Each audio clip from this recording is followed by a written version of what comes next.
प्यावंसं वाटत नाही. मला एकच वाटतं, आता दुधारी तलवार घ्यावी, घोड्यावर टाच टाकावी, शत्रूचा नाश करावा, एवढंच मला वाटतं. डोहाळे सुद्धा मला खावं वाटत नाही, प्यावं वाटत नाही. एकच वाटतं, आता दुधारी तलवार घ्यावी, घोड्यावर टाच टाकावी, शत्रूचा नाश करावा, एवढंच मला वाटतं. असे डोहाळे लागले पाहिजे. बरोबर आहे का नाही? हातीने मायले जर दिवस घ्या, ती बहिणीले जरी चालत, आई तुला काही खाऊ खाऊ जीव कराय ना का? हातीने बहीण एकच सांगत, म्हणा का नाही, पिवे पाणी पिऊ पिऊ जीव करा. मर जाय, मरी जाय, मरी जाय, मरी जाय. बाकीने बहिणी दिवस जाल्यानंतर 2-2, 3-3 किलो मुलतानी माती खाय जाते. माडी तू मुलतान काचे दोन पोटे सुलतानाजी राजा कसा आली. डोहाळे सुद्धा चांगले लागले पाहिजे.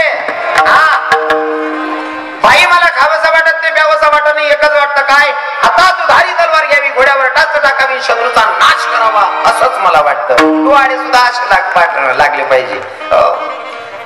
आणि जेव्हा जिजाऊ साहेबांचे दिवस भरता येतं आणि 19 फेब्रुवारीला माझे हिंदू धर्माचा रक्षक, माझा हिंदू धर्माचा देव्हाऱ्यातल्या देवांना आजही बसवून ठेवणारा भगवंत राजे छत्रपती शिवरायांचा जन्म झाला. एकच राजा इथे जन्मला शिवनेरी किल्ल्यावर, एकच राजा इथे जन्मला शिवनेरी किल्ल्यावर, माझ्या राजाचं नाव गाजत गडकिल्ल्याच्या दगडावर, माझ्या राजाचं नाव गाजत गडकिल्ल्याच्या दगडावर, माझ्या राजाचं नाव गाजत गडकिल्ल्याच्या दगडावर, माझ्या राजाचं नाव गाजत गडकिल्ल्याच्या दगडावर. हो एकच राजा इथे जन्मला शिवनेरी किल्ल्यावर, एकच राजा इथे जन्मला शिवनेरी किल्ल्यावर, माझ्या राजाचं नाव गाजत गडकिल्ल्याच्या दगडावर, माझ्या देवाचं नाव गाजत गडकिल्ल्याच्या दगडावर, माझ्या राजाचं नाव गाजत गडकिल्ल्याच्या दगडावर, माझ्या देवाचं नाव गाजत गडकिल्ल्याच्या दगडावर. अजून सांगतो, राजा छत्रपती शिवराय जन्माला आले आणि त्याचा बेनिफिट आहे की सत्य होतात. आम्ही कीर्तन करतोय फेटा बांधून आणि तुम्ही कीर्तनाला बसलेत, ही राजे छत्रपती शिवरायांची देण आहे आपल्या धर्माला. आणि प्रत्येकानं सगळ्या महिलांना सांगतो, विसरू नका जिजाऊ साहेबांना, तरुणांना सांगतो, विसरू नका राजे छत्रपती शिवरायांना.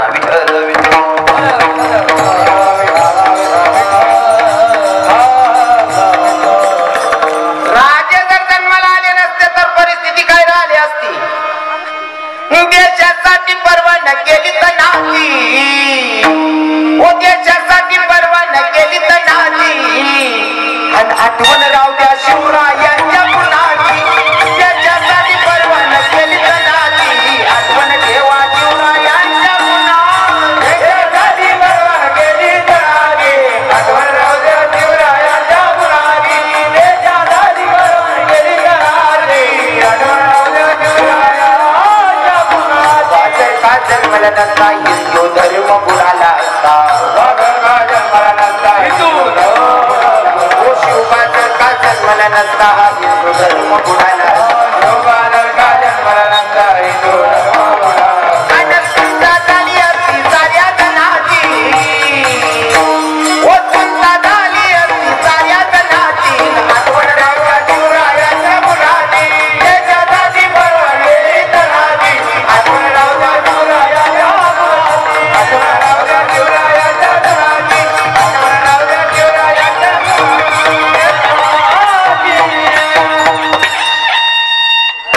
जर राजा जन्माला येतात नाही, राजा जर जन्माला येतात नाही, आपली परिस्थिती कशी राहते बहिणेश्वर?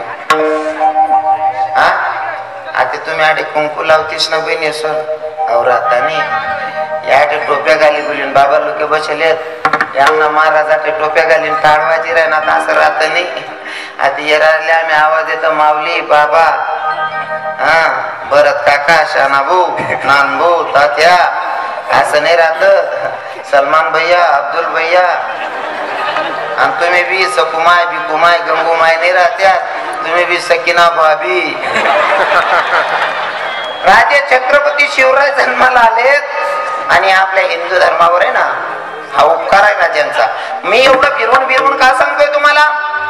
मागणी मागत असताना मागणी सुद्धा मागताना हुशारीनं मागायची. इथं मागणारे तुकोबर आहे आणि देणारा भगवंत. आणि इथं सुद्धा मागणी मागत असताना मागणाऱ्या राजे छत्रपती शिवरायांच्या आई साहेब जिजाऊ मा साहेब आणि देणारी होती आदि शक्ती माता विठ्ठल.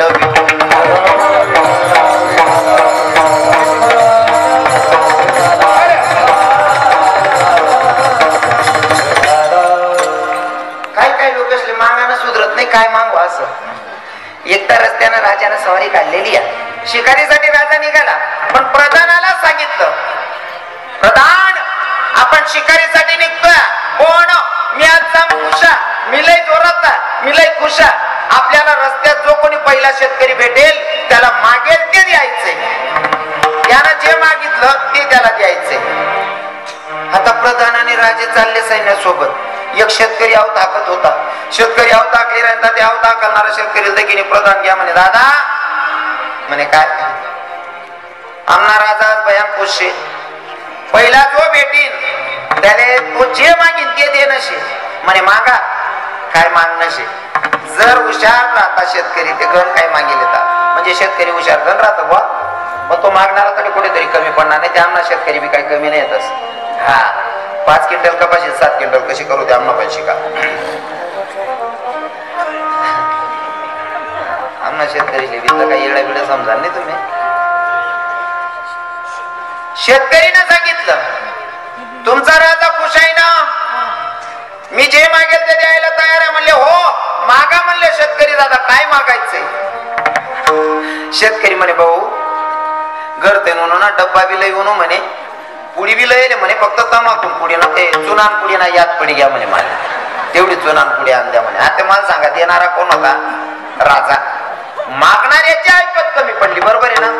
मागणाऱ्याची ऐपत कमी पडली. मागणारा एवढा हुशार पाहिजे का? किती हुशार असला पाहिजे? एका ठिकाणी दृष्टांत वाचला. आंधळ्याला देव प्रसन्न झाला.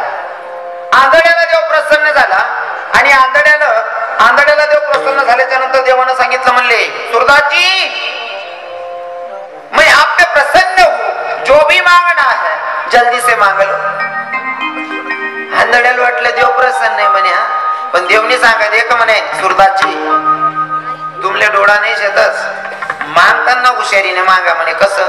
तुम्ही एक एक वस्तू मागशात ना, माल बंगला बी पाहिजे, 2-4 प्लॉटी बी लेवाय जायला पाहिजे, शेती बी विकत लेवाय जायला पाहिजे, 2-3 4 व्हीलर गाड्या पाहिजे, मन बायको नांगोर 2-4 तोडा सोनं पाहिजे. असं नाही चालणार. मग एका शब्दात मागायचं.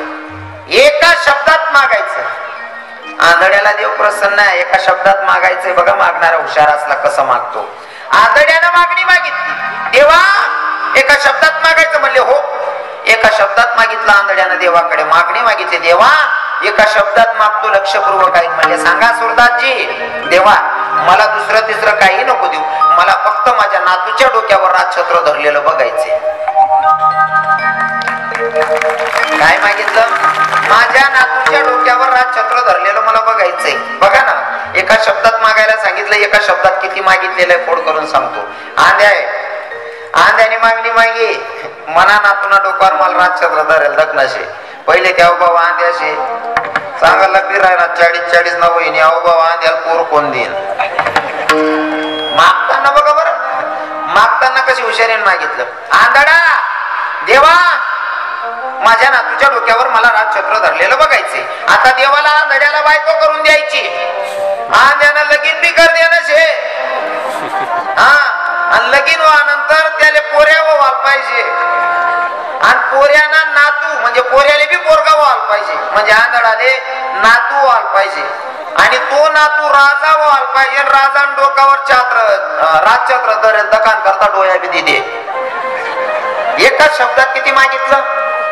पहिलं तर आंधळा होता, मंदिराच्या समोर भीक मागत असेल, पण देवाकडनं लग्नही करून घेतलं. लग्न करून नुसतं भरोसा देव कवय पोऱ्या दिवो पोरगा बी होई गया नुसतं पोऱ्यात नाही नातू बी होई गया आणि नातू राजा बी होई गया आणि राजाना डोकावर राजचंद्र धरेल दखांसाठी डोळ्या बी मागेलेला मागणारा हुशार असावा विठ्ठल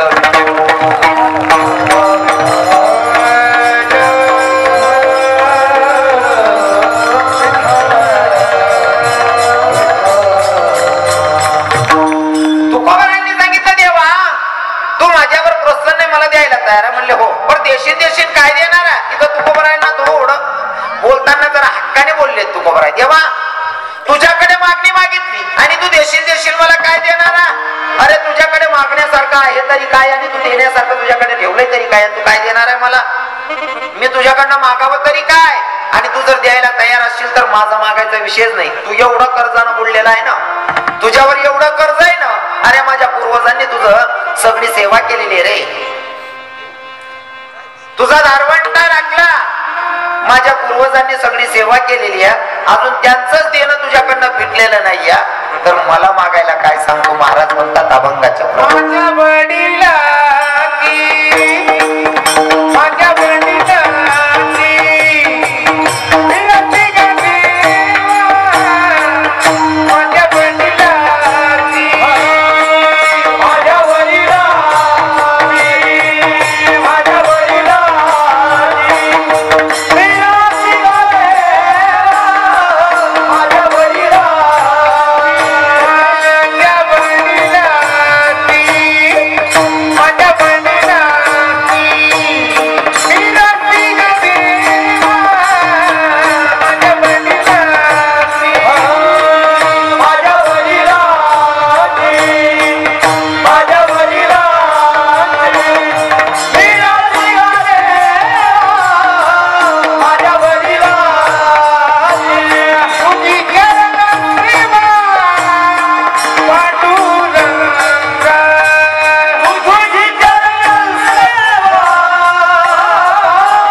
माझ्या वडिलांची मिरासे गा देवा अरे माझ्या पूर्वजांची ठेव तुझ्याकडे शिल्लक आहे तुझ्या चरणाची सेवा त्यांनी केली त्यांच्या कर्जातून अजून तू उतरही झालेला नाही मला मागायला सांगतो मला काय देणार आहे तू अरे तू अगोदरच माझ्या परिवाराचा कर्ज बाजारी आहे माझ्या पूर्वजांचं एवढं पुण्य तुझ्याकडे शिल्लक आहे त्याची परतफेड तुझ्याकडनं झाली नाही मला काय मागायला लावतोय काय अधिकार असेल तो कोबरा यांचा किती अधिकार असेल नाही का हो आपण कसा आहे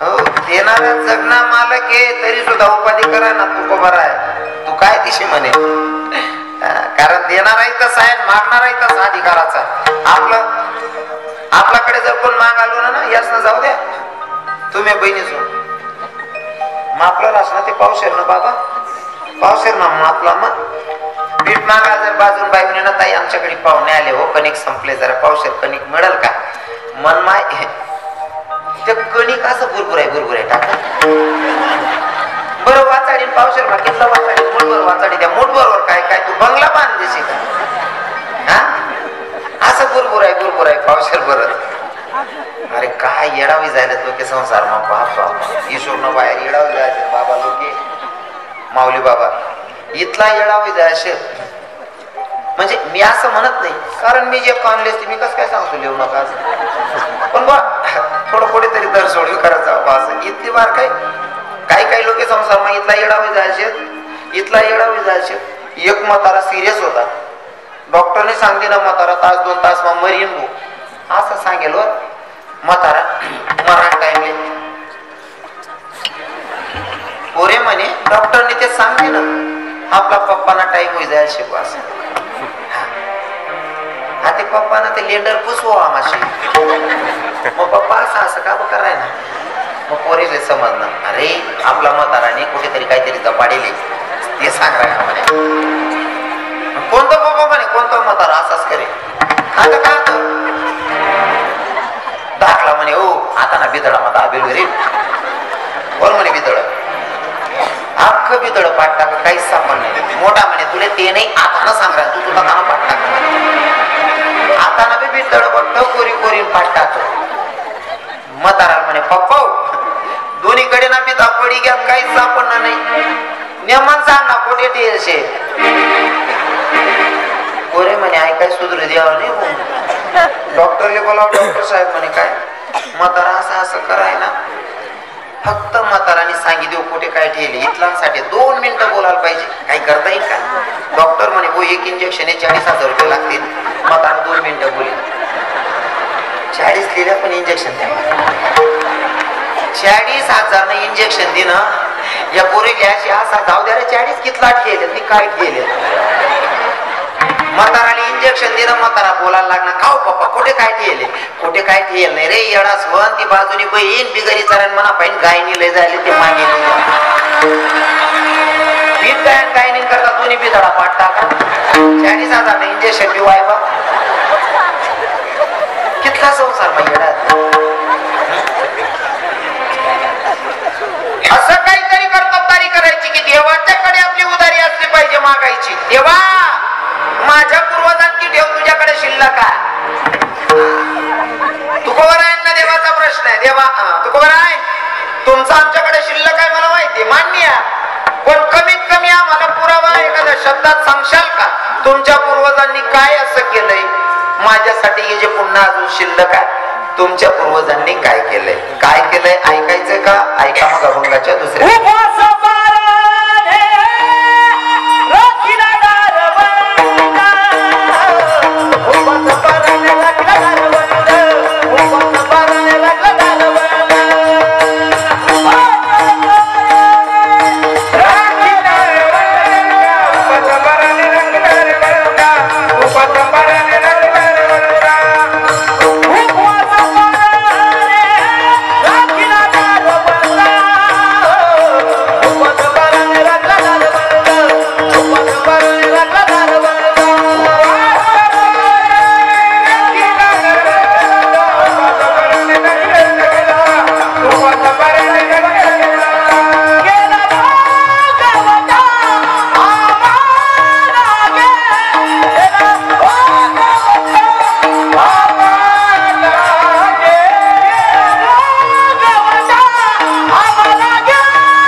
बोलू नका त्यातल्या असं वाटणं आमल्याची चार मारला आई तुम म्हणा नाही रे आप्पा आई देवनं तू बरायना संवादे रे ओ काका काही का असे ना पण पोरग गोड दिसतंय राव केलं पाहिजे पोरग. हा आणि विशेष म्हणजे तू कीर्तन बोलली राही ना ते जाऊ द्या पण त्यांना गंध देखील पहिले. हा कपाळावरचा गंध बघा नाही वाडा राहू द्यायचा. आईच आपलं प्रतीक आहे भाऊ ओरिजिनल येतो बिगरटी येणार राहत नाही.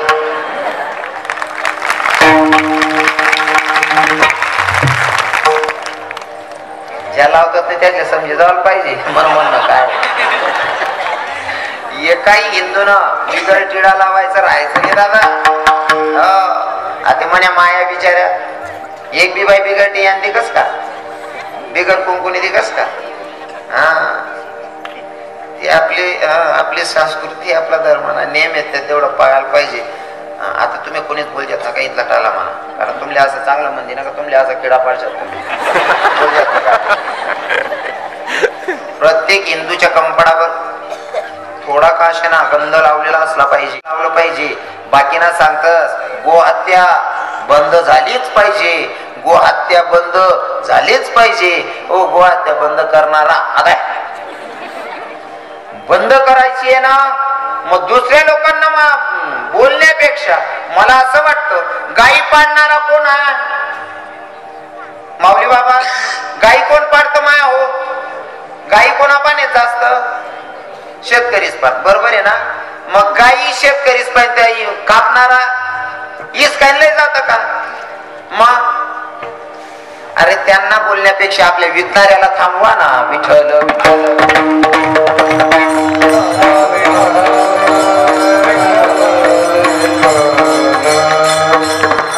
बराच पॉइंट आहेत म्हणा पण या बाबा गुरुजी भाईदास बाबा, बराच पॉइंट आहेत म्हणा पण या बोलासारखा.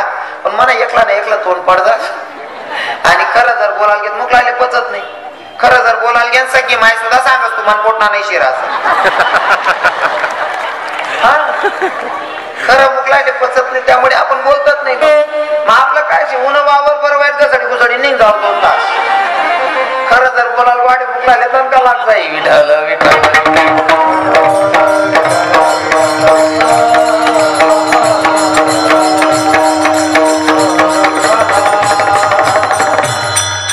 हिंदू धर्मातल्या प्रत्येक तरुणांना कंपडाला गंध लावला पाहिजे. या पोरानं माझ्या 5 नाट्य वाढवले राव आणि बोलणंच पडेल माले. तुम्ही बी बहिणी स्वा विवाहित स्त्रीनं कंपड बोलू नका माय बाप, कंपडात थोडा का ना कुंकुना बोट ठेवत जा बहिणी स्वा. तुम्ही टिकल्या लावू नका असं मी म्हणणार नाही, टिकल्या जरूर लावा, पण टिकलीन काले थोडासा का ना कुंकुना बोट ठेवत जावा बहिणी स्वा. बरोबर आहे ना, कुंकूचा बोट ठेवायचा माया. हो, कारण तुम्ही जो शृंगार करतात ना, हा तो जो शृंगार असतो ना त्याच्या मागे काही ना काही कारण आहे. तुम्ही म्हणसाल महाराज काय कारण आहे? आपल्या धर्मातल्या स्त्रियांनी जो जो शृंगार केला त्याच्या मागे प्रत्येकाच्या मागे काही ना काही कारण आहेत. उदाहरण म्हणून सांगतो, तुम्ही कपायले कुंकू लावतेस बहिणी सोन, टिकली लावतेस, कशी राहते? गोल राहते, बरोबर आहे ना. कुंकू गोलच का लावला जातो किंवा लाल टिकली गोलच का लावली जाते? काय कारण आहे त्याचं? हाई अभंगना व्यतिरिक्त मटेरियल सांगणार ना तुम्ही, यांना ना अभंगना काही संबंध नाही. मग मग थोडं बिवार पडेल म्हणे चाचे चाचे तोरलाई देऊ बा असं चालू आहे. कुंकू गोलच का लावला जातो? कारण विवाहित स्त्रीचं भाव असा असतो की माझ्या नवऱ्याच्या आयुष्याला कुठं थांबा नसावा म्हणून गोल कुंकू किंवा गोल टिकली लावली जाते. बरोबर आहे ना. प्रत्येकाच्या मागे काही ना काही कारण आहे. अजून तुम्ही कानामध्ये ते तोंगल घालतात, तोंगल. हा, तुम्हाला जुन्या बाईसला करम बोल असत ना, कानात घालतात ना तुम्ही कानातले. ते का घातले जातात माया? फक्त आपण सुंदर दिसावं म्हणून का? फक्त सुंदर दिसावं म्हणून नाही, त्याच्या मागचं कारण सांगतो. आपलं लग्न झाल्याच्या नंतर आपल्या कानात तोंगल घातले जातात. त्याचं कारण असं आहे, ताई तुझं लग्न होतंय, आता तू सासरी जाणार आहे. सासरी गेल्याच्या नंतर तुझ्या देर बद्दल, तुझ्या जेठ बद्दल, तुझ्या सासू बद्दल, सासऱ्याबद्दल, देराणी बद्दल, जेठाणी बद्दल जर कोणी काही बोललं तर उजव्या कानातला तोंगल सांगतो या कानाकन ऐकायचं, डाव्या कानातला तोंगल सांगतो या कानाकन सोडून द्यायचा, वाद करायचा नाही. हे तोंगल बाईला शिकवतात. बरोबर आहे ना. आपण सांगत तुम्हाला ते नाकमा फुली रास बहिणीस रास ना, नथ असते, फुली असते ना. तुम्ही काहीच बोलू नका, ते मी असले विचारास जास्त नवई जायला त्याने सांगा. बाईचा राग कुठं असतो? हो बोलताना तर केल्या रे तुझ्या बाया येईल नाही त्याच बोला रे, नाही तर बरे जर मग ती मग रे काका. बाईचा राग कुठं असतो दादाश्री? नाकावर. ती नाकमाने फुली सांगत, ताई कितल्या बी उपाध्या कर, कितला बी वादविवाद कर, राग तरी चालणार नाही. राग आटेच तांबांना पडी संसार फुली या घरमाच करण्याशी ती फुली बाईला शिकवण देस.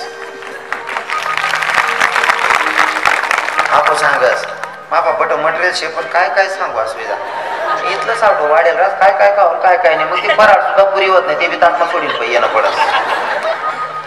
गळ्यामध्ये तुम्ही मंगळसूत्र घालतात, बरोबर आहे ना. लग्नामध्ये तुम्हाला मणिमंगळसूत्र दिले जातात नवरदेवाकडनं. ते मणिमंगळसूत्र नुसतं हाऊस म्हणून घालायचं नाही. काही काही बाया नाही माय डिझाईन मजाने जुनी वेगळी आहे.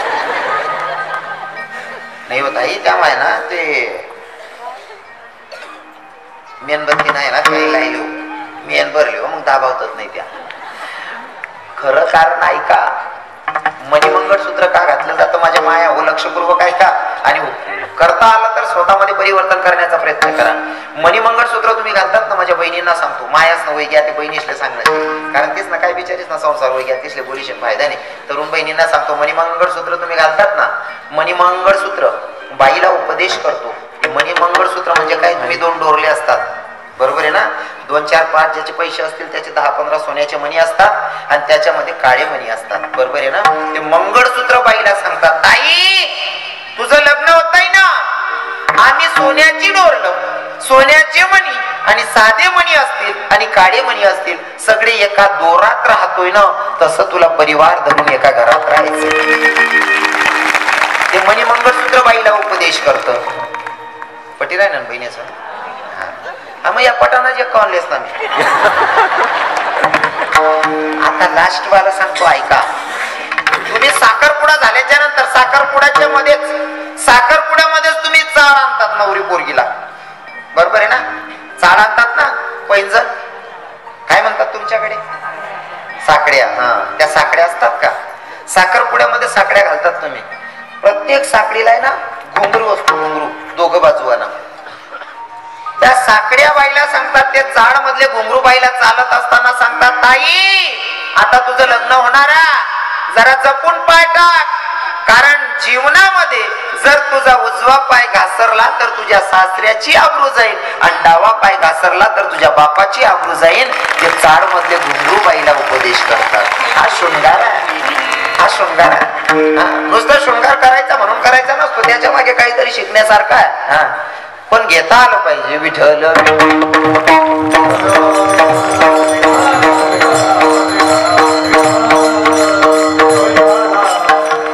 माझ्या पूर्वजांनी उपवास केले, तापवास केले, तुझं मंदिराचा धारवंटा राखला, इतकं सगळं केलंय म्हणून आमचं काहीतरी तुझ्याकडे शिल्लक आहे.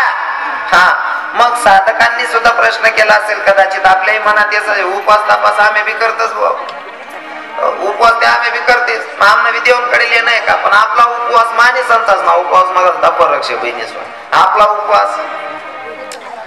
तसं तर यशले तुम्हाला उपकार मानायला पाहिजे.